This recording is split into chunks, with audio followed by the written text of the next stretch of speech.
নমস্কার বন্ধুরা, অজানার সন্ধানে ইউটিউব চ্যানেলে আপনাদের সবাইকে সুস্বাগতম। বন্ধুরা, ভগবান শিব বলেছেন যে সন্তানের মধ্যে এই তিনটি গুণ রয়েছে তারা তাদের মা বাবাকে অনেক দুঃখ দেয়। তাহলে চলুন জেনে নেওয়া যাক এই তিনটি গুণ কি কি, যা থেকে আমরা বুঝতে পারবো সেই সব গুণ আমাদের সন্তানের মধ্যে বা আমাদের মধ্যে রয়েছে কি না। এক সময়ের কথা, একবার দেবমুনি নারদ পৃথিবীলোকে ভ্রমণ করে আকাশপথে হয়ে ভগবান শিবের কাছে আসেন। তখন ভগবান শিব কৈলাস পর্বতে তার নন্দীর সাথে অবস্থান করছিলেন। ভগবান শিব দেবর্ষিকে বললেন, হে দেবর্ষি নারদ, আজ হঠাৎ কী কারণে কৈলাস পর্বতে তোমার আগমন হয়েছে? তখন দেবর্ষি নারদ বলেন, হে প্রভু, আমি অনেকক্ষণ আগে পৃথিবী লোক থেকে ঘুরে এসেছি এবং আমি দেখেছি অনেক সন্তানেরা সেখানে তারা তাদের বৃদ্ধ বাবা মাকে কষ্ট দিচ্ছে। তাই হে প্রভু, আমি আপনাকে অনুরোধ করছি, আপনি দয়া করে বলুন সেই সন্তানেরা কেমন হয় যারা তাদের মা বাবাকে দুঃখ দেয়। তখন ভগবান শিব বলেন, হে দেবর্ষি নারদ, আজ আমি তোমাকে একটি গল্প শোনাচ্ছি, যা মনোযোগ সহকারে শুনলে তুমি তোমার সকল প্রশ্নের উত্তর পেয়ে যাবে। ভগবান শিব আরও বলেন, হে দেবর্ষি নারদ, যে ব্যক্তি এই কথা মনোযোগ সহকারে শুনবে তার সন্তানেরা কুসঙ্গ থেকে মুক্ত হবে এবং সর্বদা বাবা মায়ের সেবা করে। তাহলে চলুন শুরু করা যাক। বন্ধুরা, প্রাচীন কালের কথা, এক নগরে রামসেন নামে এক রাজা বাস করতেন, যার একটি খুবই সুন্দর কন্যা ছিল। রামসেনের কন্যার নাম ছিল ছায়া। তার নিজের রূপ নিয়ে প্রচণ্ড অহংকার ছিল। ছোটবেলা থেকেই সে মা বাবার আদরের মেয়ে ছিল, তাই সম্পূর্ণ স্বাধীনতায় বড় হয়েছে। সেই কারণে তার মধ্যে এই অহংকার জন্ম নিয়েছিল যে সে একজন রাজকন্যা। সে চলতে ফিরতে সবাইকে অপমান করত। ভগবান শিব বলেন, হে দেবর্ষি, সন্তান ছেলে হোক বা মেয়ে, যদি তাদের প্রয়োজনের অতিরিক্ত স্বাধীনতা দেওয়া হয় তাহলে তারা বিপদে যায়। তাদের এই অবস্থা তৈরি করতে মা বাবার বড় ভূমিকা থাকে। যদি সন্তানেরা নিজের ইচ্ছামতো চলতে থাকে তাহলে মা বাবাদের উচিত তাদের সমর্থন না করা, বরং তাদের সঠিক পথ দেখানো। প্রয়োজন হলে তাদের শাসনও করা উচিত। সন্তানেরা তখনই কথা শুনবে যদি তাকে সঠিক পথে পরিচালনা করা হয়, তাদের প্রতিটি কাজে লক্ষ্য রাখা হয়, তাদের আদর্শের পথে চলতে শিক্ষা দেওয়া হয় এবং সংস্কারের মাধ্যমে লালন পালন করা হয়। যদি মা বাবা তা না করেন তাহলে সন্তান যখন বড় হয়ে যায় তখন তাদের শাস্তি দিয়েও আর সংশোধন করা যায় না। তখন আপনার বোঝানো তাদের কাছে তীরের মতো বাঁধবে, তারা তখন আয়ত্তের বাইরে চলে যাবে। ভগবান শিব আরও বলেন, হে দেবর্ষি নারদ, রাজা রামসেনের কন্যার জন্য যে প্রস্তাবই আসত সে তাদের সঙ্গে দুর্ব্যবহার করত, তাদেরকে অপমানিত করে ফিরিয়ে দিত। রাজা নিজেও মেয়ের এই আচরণে খুবই বিরক্ত ছিলেন। একদিন রাজা তার কন্যার ছায়ার জন্য রাজ্যে একটি বিশাল যজ্ঞের আয়োজন করলেন। তিনি বিভিন্ন রাজ্যের রাজপুত্র এবং রাজা মহারাজারা এই সভায় অংশগ্রহণ করেন। সকল রাজা মহারাজারা এসে আসনে বসে পড়লেন। ওদিকে রাজকুমারী ছায়া মালা হাতে নিয়ে তার সখীদের সঙ্গে রাজ দরবারে প্রবেশ করলেন। সে তার সৌন্দর্যের অহংকারে মত্ত ছিল। সব রাজপুত্রদের এক এক করে দেখতে দেখতে সামনের দিকে এগিয়ে যাচ্ছিল। যে রাজপুত্রের সামনে এসে পৌঁছাতো তার কোনো না কোনো বিষয় নিয়ে ঠাট্টা করত এবং তাকে উপেক্ষা করে এগিয়ে যেত। সভার মধ্যে অনেক রাজপুত্র রাজকুমারীর ছায়ার দ্বারা অপমানিত হওয়ার কারণে সভা থেকে উঠে চলে যায়। এক সময় রাজকুমারী একজন মোটাসোটা রাজকুমারের সামনে এসে পৌঁছান। সে ওই রাজকুমারীকে নিয়ে উপহাস করতে শুরু করলো আর সখীদের বলল, হে সখী, তোরা একবার দেখতো এই মহাশয়ের শরীরটা দেখতে কেমন লাগছে, যেন কেউ ময়দার বস্তা রেখে দিয়েছে। তার দেহের গঠন নিয়ে তাকে অনেকক্ষণ ধরে উপহাস করতে থাকে। ওই রাজপুত্র রাজকুমারীর কথায় অপমানিত হয়ে রাজদরবার থেকে বেরিয়ে গেলেন। এরপর রাজকুমারী আর এক রাজকুমারের সামনে গিয়ে দাঁড়ালো। সে রাজপুত্র বেশ লম্বায় উঁচু ছিল। রাজকুমারী ছায়া তার তীক্ষ্ণ কথায় তাকে অপমান করতে লাগলো। সে বলল, দেখ তো সখী, এ তো কোনো খুঁটি বলে মনে হচ্ছে। একে তো কোনো চৌমাথার মোড়ে দাঁড় করিয়ে দেওয়া উচিত এবং মাথার উপর একটি মশাল রাখা উচিত। রাজকুমারীর কথা শুনে সেই রাজপুত্র মুখ ভার করে সেখান থেকে চলে যায়। এরপর আরেক রাজপুত্রের ঘন দাড়ি ছিল। তাকে দেখে রাজকুমারী হেসে উঠে পড়ল আর বলল, আহা সখী, আমাদের এই পিতা স্বয়ম্বর সভায় বড় দাড়িওয়ালা ছাগলকেও ডেকে এনেছেন। এই দাড়িওয়ালার সাথে তো আমার জুতোও বিয়ে করবে না। রাজকুমারী তার দাড়ি নিয়ে হাসাহাসি করতে থাকে, কিন্তু সেই দাড়িওয়ালা রাজপুত্র তাতেও কিছু মনে করেনি, কারণ সে রাজকুমারীর প্রতি মন দিয়ে ফেলেছিল। তবুও সে সেখান থেকে চলে গেল। বন্ধুরা, এইভাবে রাজকুমারী একে একে সব রাজপুত্রকে অপমান করে প্রত্যাখ্যান করল। রাজকুমারীর এই আচরণ তার পিতা রামসেনের খুবই খারাপ লাগলো আর ভাবতে লাগলো, আমার এই মেয়ে রাজদরবারে আসা সকল অতিথিকেই অপমান করে পাঠিয়ে দিয়েছে। এর এই দুষ্টু আচরণের শাস্তি অবশ্যই পাওয়া উচিত।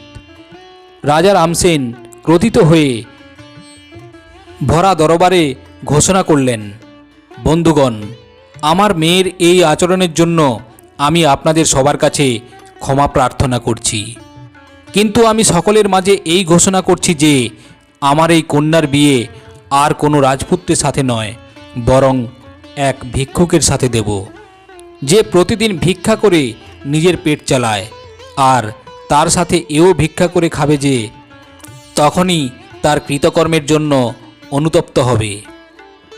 রাজা এমন ঘোষণা দিতেই সভায় বসে থাকা সকলেই রাজা রামসেনের অনেক প্রশংসা করতে লাগলো।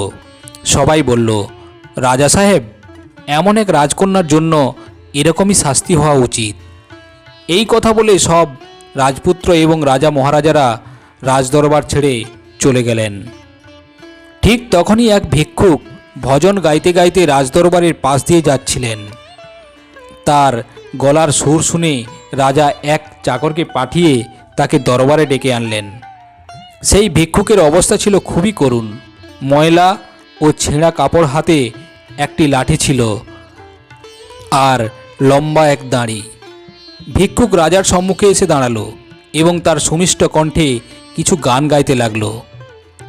তার গান শুনে রাজা খুবই সন্তুষ্ট হলেন এবং খুশি হয়ে রাজা ভিক্ষুককে বললেন, তোমাকে পুরস্কার হিসাবে আমি আমার কন্যাকে দান করলাম।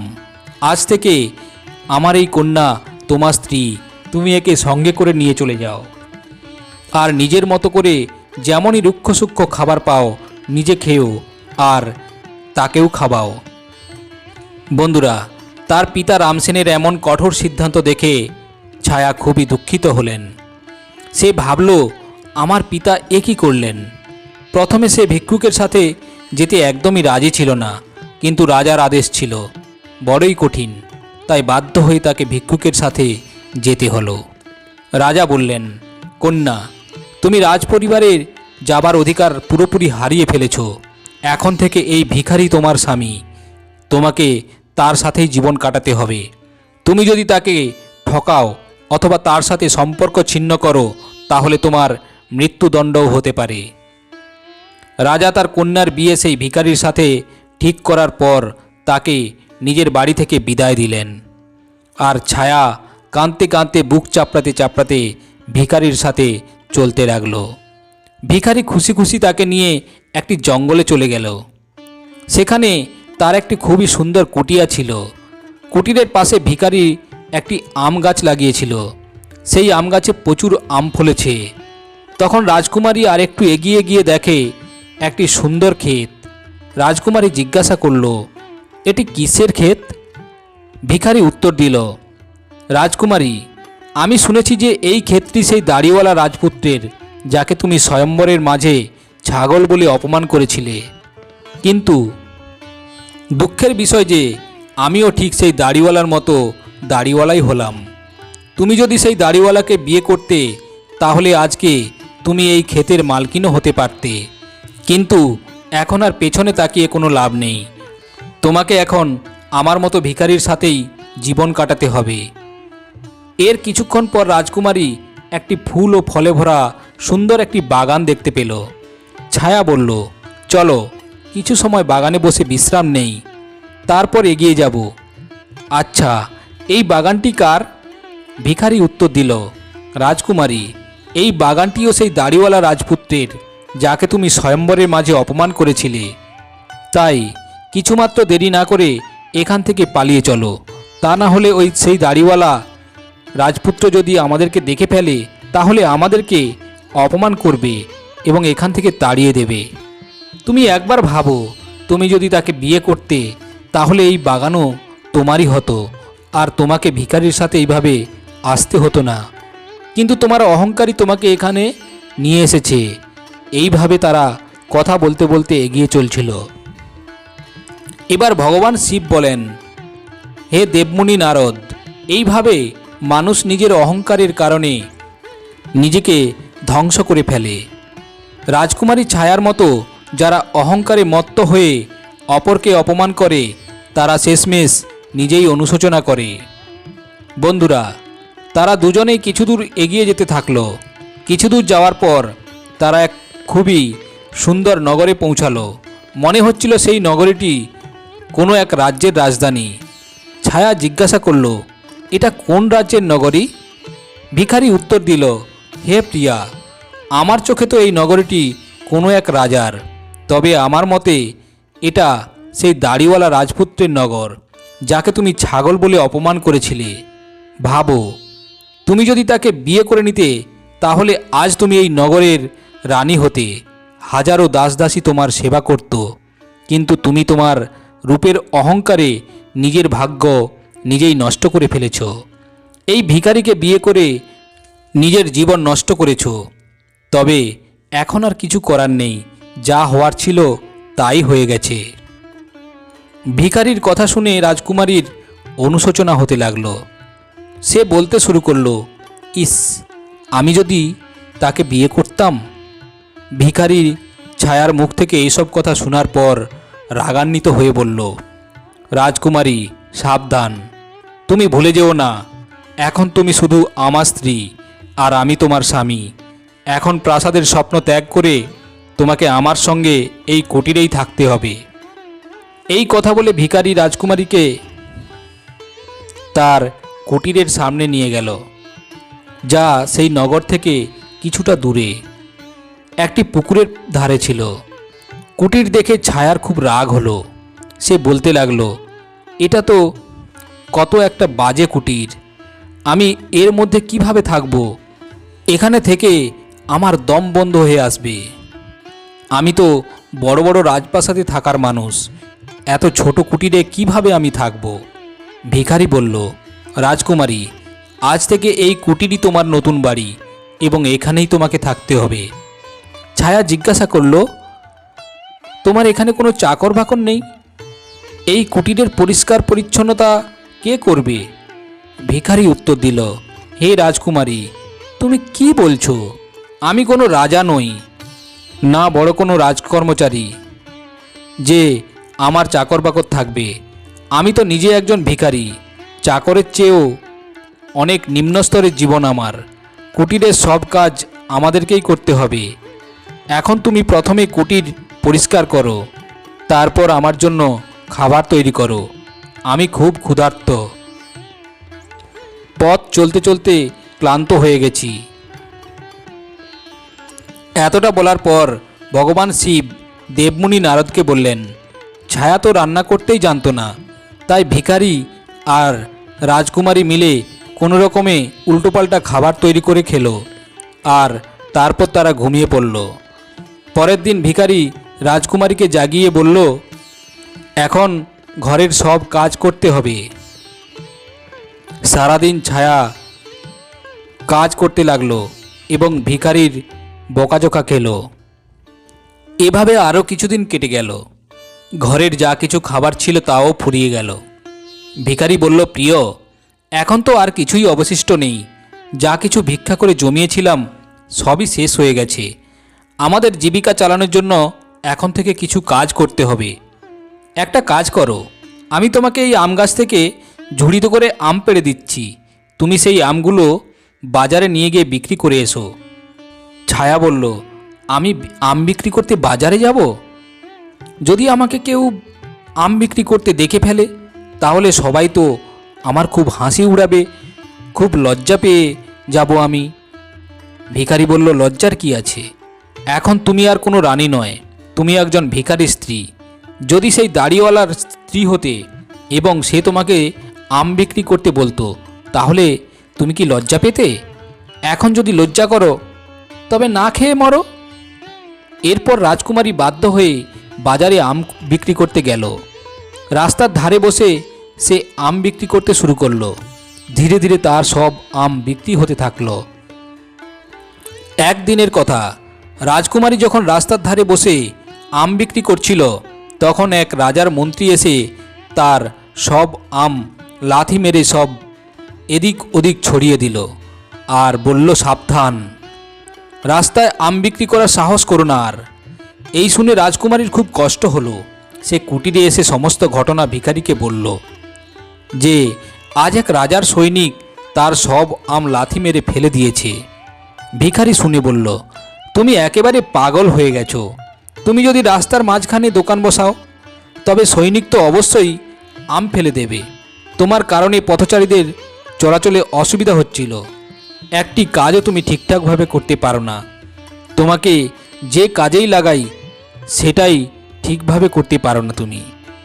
এবার আমি যাচ্ছি, তোমার জন্য আর একটা কাজ খুঁজে নিয়ে আসব। ভিখারি গেল এবং রাজ্যের এক উচ্চপদের কর্মকর্তার বাড়িতে রাঁধুনির সহায়িকার কাজ খুঁজে নিয়ে এলো। ভিখারি বলল, এখন আমি তোমার জন্য এক কাজের সন্ধান করে এসেছি। আজ থেকে তুমি রাজকর্মচারীর বাড়িতে যাবে এবং সেখানে তাদের রান্নার ঘরে রাঁধুনির সঙ্গে মিলেমিশে রান্না করবে। সেখান থেকে আমাদের ভালো খাবারও আসবে। এরপর ভগবান শিব বলেন, হে দেবমুনি দেবর্ষি নারদ। এইভাবে সে রাঁধুনির সহায়িকা হয়ে রাঁধুনির কাজ করতে লাগলো। সকাল থেকে সন্ধ্যা পর্যন্ত সে রাঁধুনির সাথে কাজ করত এবং রাত্রে বেঁচে যাওয়া খাবার নিয়ে এসে বাড়িতে খেত। এইভাবে কিছুদিন তাদের জীবন স্বস্তিতে কাটছিল। একদিনের কথা, ছায়া রান্নাঘরে কাজ করছিল। হঠাৎ সে জানালা দিয়ে উঁকি দিয়ে দেখল রাজ্যের প্রাসাদে কোনো উৎসবের আয়োজন চলছে। পুরো রাজপ্রাসাদ সাজানো হয়েছে। বড় বড় অতিথিরা আসছেন, চাকর বাকর তাদের অভ্যর্থনা জানাচ্ছে। এই দেখে রাজকুমারী নিজের কপালকেই দোষ দিতে লাগলো আর ভাবল, ইস, আমি যদি এত অহংকারী না হতাম তবে হয়তো আজ এই দিন দেখতে হতো না।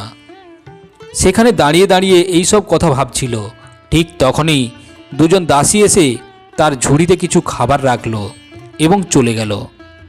রাজকুমারী সেই ঝুড়ি নিয়ে বাড়ি ফেরার জন্য বেরাতে যাচ্ছিল আর ঠিক তখনই রাজকীয় পোশাক পরা এক পুরুষ তার সামনে এসে থামিয়ে দিল তাকে। দেখে মনে হচ্ছিল সেই রাজ্যের রাজা। রাজকুমারী তার মুখের দিকে তাকাতেই ভয়ে কাঁপতে থাকলো, কারণ এই রাজ্যটাই সেই দাড়িওয়ালা রাজকুমারের ছিল, যাকে ছায়া একসময় দাড়িওয়ালা ছাগল বলে অপমান করেছিল। রাজা কিছু না বলে রাজকুমারীর হাত ধরে তাকে রাজসভায় নিয়ে চলে গেল। সেখানে অসংখ্য অতিথিরা বসেছিল আর সভার ঐশ্বর্য দেখে এতটাই ঘাবড়ে গেল যে তার হাত পা কাঁপতে শুরু করলো। তার হাত থেকে ঝুড়িটা মাটিতে পড়ে গেল আর ঝুড়িতে থাকা সমস্ত খাবার মাটিতে গড়াগড়ি খেতে থাকলো। রাজকুমারী খুবই বিমর্ষ হয়ে পড়ল।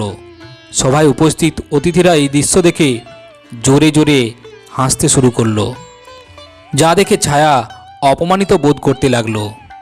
সে যেন এই মুহূর্তে মাটির নিচে নিজেকে লুকিয়ে ফেলতে পারলে বাঁচে।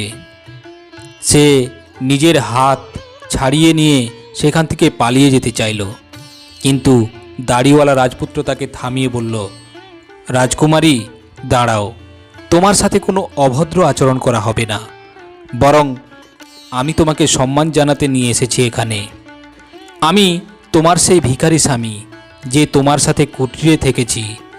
আমি সেই সৈনিক যে তোমার আমের ঝুড়িতে লাথি মেরেছিল। আমি এই রাজ্যের রাজা আর আমি সেই দাড়িওয়ালা ছাগল রাজপুত্র। ভিখারি সেজে আমি তোমাকে বিয়ে করেছিলাম, কারণ আমি তোমাকে ভালোবাসতাম আর তোমার বাবার শর্ত মেনে আমাকে ভিখারির ছদ্মবেশ ধারণ করতে হয়েছিল। ভিখারি সেজে আমি তোমাকে বিয়ে করেছি, আর এখন তোমার অহংকারও দূর হয়ে গেছে। আমাদের সম্মান জানাতে অনেক অতিথিও এখানে উপস্থিত হয়েছেন। এবার আমি তোমার সঙ্গে যথাযোগ্য মর্যাদা দিয়ে বিয়ে করব। তখন ভগবান শিব বলেন, হে দেবমুনি নারদ। এই কথা শুনে রাজকুমারীর হৃদয়ে অপার আনন্দের ঢেউ বয়ে যায় আর চোখে আনন্দের অশ্রু ফুটে ওঠে। দাসীরা এসে তাকে নববধূর পোশাকে সাজিয়ে নিয়ে এলো। রাজসভায় তার মাতা পিতা উপস্থিত ছিলেন। সবাই রাজকুমারীকে আশীর্বাদ করলেন এবং অতিথিদের সামনে তার বিয়ে সম্পূর্ণ হলো। এই বিয়ের পর তার সমস্ত অহংকার সম্পূর্ণরূপে বিলীন হয়ে গেল। সে পুরোপুরি বদলে গিয়েছিল এবং জীবনযাপনের সঠিক পদ্ধতি শিখে নিয়েছিল। তখন ভগবান শিব দেবমুনি নারদকে বললেন, হে দেবমুনি নারদ, সুখময় জীবনযাপনের ফলে মানুষের জীবনে যে অভিজ্ঞতা এবং জীবনের শিক্ষাগুলো থেকে সে অনেক দূরে থাকে, যা ভবিষ্যতে তার জন্য খুবই কষ্টদায়ক হয়ে থাকে। ভগবান বলেন, এই জন্য মানুষকে কখনোই অহংকার করা উচিত নয়। ঈশ্বর তোমায় যখন কোনো একটি গুণে সমৃদ্ধ করেন, তখন অন্যান্য অনেক গুণ অপূর্ণ রাখেন, যাতে অহংকার এলে তুমি তার শিক্ষা নিতে পারো। এইভাবে রাজকন্যা সেই দাড়িওয়ালা স্বামীর সাথে মহা আনন্দে একসঙ্গে জীবন কাটাতে শুরু করল। ভগবান শিব এভাবে ব্যাখ্যা করেন যে যাদের সন্তানেরা নিজেদের ইচ্ছা মতো চলে, তাদের বাবা মায়ের কথা শোনেন না, সেই সব সন্তানেরা এবং তাদের মাতা পিতারা সবসময় সমস্যার মধ্যে থাকে। আশা করি বন্ধুরা আপনাদের এই গল্পটি ভালো লেগেছে। যদি ভালো লেগে থাকে তাহলে ভিডিওটিতে একটি লাইক দিয়ে দিন এবং বন্ধু আত্মীয়দের দেখার জন্য শেয়ার করে দিন। আর আপনি যদি এই চ্যানেলে নতুন হয়ে থাকেন তাহলে চ্যানেলটি সাবস্ক্রাইব করে সঙ্গে থাকুন এই ধরনের শিক্ষণীয় অনুপ্রেরণামূলক কাহিনী শোনার জন্য। আজ এই পর্যন্ত, আবারও আসবো পরের ভিডিও নিয়ে। ততক্ষণ ভালো থাকবেন, সুস্থ থাকবেন। নমস্কার।